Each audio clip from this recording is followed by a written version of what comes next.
During their renovation project, an impoverished couple stumbled upon a stash of money concealed beneath their floorboards, and a police officer had something important to share with them. When you're born poor and your family has always been poor, it's tough to change things. Alice and Finn were trying to change their situation, but it wasn't going well. They decided to stop saving money for home renovations and do it themselves. If they had known what was hidden under their floor, they would have looked long ago. Alice stood frozen in shock as Finn was hammering away at the floorboard. When Finn gave the final blow to the floorboard with his hammer, he saw the bills, and they were trying to understand what had just happened. Then the realization hit them. They were rich. However, this was the beginning of their misery. Alice and Finn danced around the room in disbelief. That night, they talked about all the things they would buy: food, furniture, and of course, the renovation of their house. But when they went to the grocery store the next day, something happened that neither of them had seen coming. Once they arrived at the store, things started to go south, and soon the police even got involved. What they had to say to them about the money shocked them. The cashier hesitantly scanned all the products, and there were a lot. During this, she exchanged confused looks with her colleagues, and Finn and Alice couldn't blame her. They knew how ridiculous it looked. Too dirty. Broke people buying maybe 3 months worth of food with what money? That was exactly what the store manager was thinking when he walked toward the couple and asked them to come with him to the back. Were they in trouble?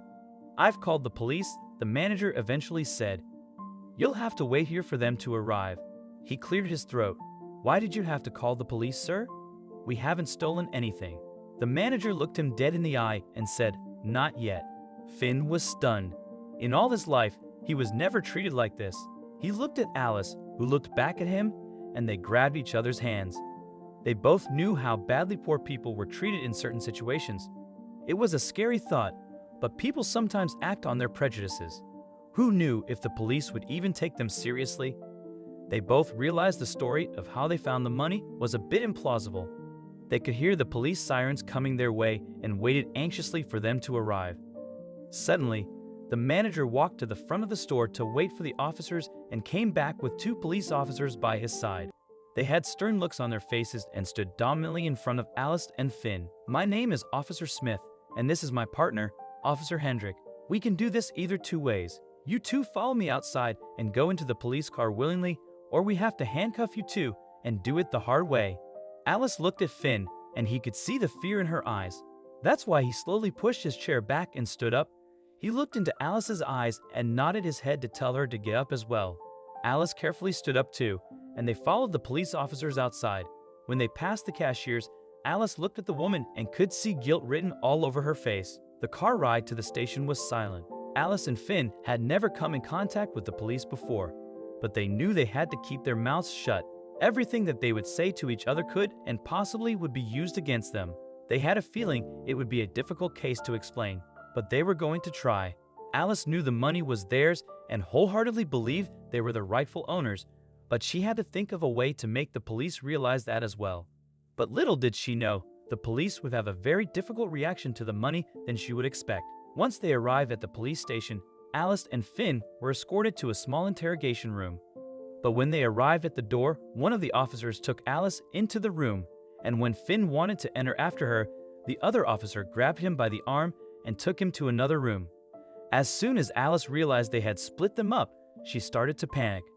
She needed Finn by her side to keep her calm and to guide the conversation in a good direction. One wrong word to her, and she would snap at the officers, making pleading her case more difficult.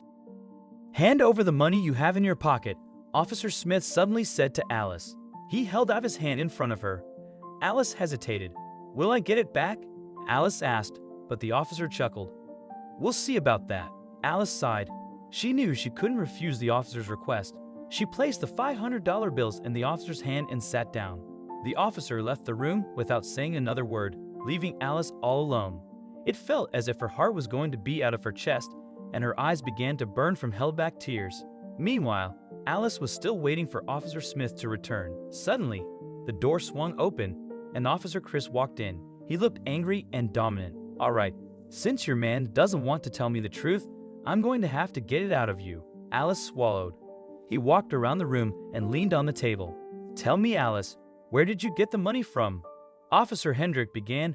"We were renovating our home, and we found—" Officer Hendrick sighed loudly. "You can stop with those lies, or do you want to join Finn in the cell?" Alice's eyes widened. "You put him in a cell?" she asked carefully. Her palms were getting sweaty. She had no idea what she should do. She was telling the truth, but he didn't believe her in the slightest. Should she lie so he would believe her? That would be so twisted. Suddenly, Officer Smith walked into the room.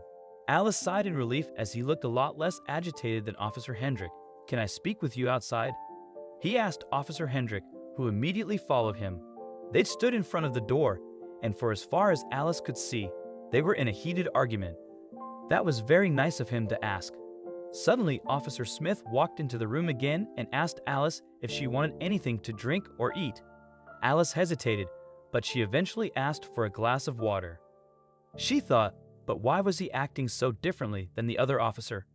Not long after, Officer Smith returned with 2 glasses of water, one for her and one for Finn. He walked through the door, and Alice hugged him tightly. "I was so worried," she whispered in his ear. They sat down next to each other and held hands as they did before. "So the test results came back," Officer Smith began. "Can you tell me one more time where you found the money?" Alice looked at Finn and began to explain everything. She chose her words carefully but felt comfortable telling the story without Officer Hendrick present. Officer Smith wrote everything down, and when Alice was done talking, he suddenly apologized.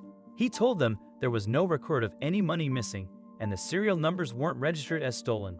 The money was also old and had probably been lying under their floorboards for a long time. Alice and Finn couldn't believe what they were hearing. The money was theirs. That meant that they were rich. They laughed and hugged each other again. Officer Smith said sorry again, and Alice and Finn forgave him. They understood why he did what he did. After they were let go, they went back to the grocery store to show the manager they won. They filled their cart with even more food than before and confidently went to the checkout. When it was time to pay, Alice gave the right amount and winked at the store manager. They'd used a big part of the remaining money to fix up their house. The rest, they put in a savings account for everyday expenses. Alice went to evening school and got a job as a receptionist. They were hopeful they could escape poverty. The end.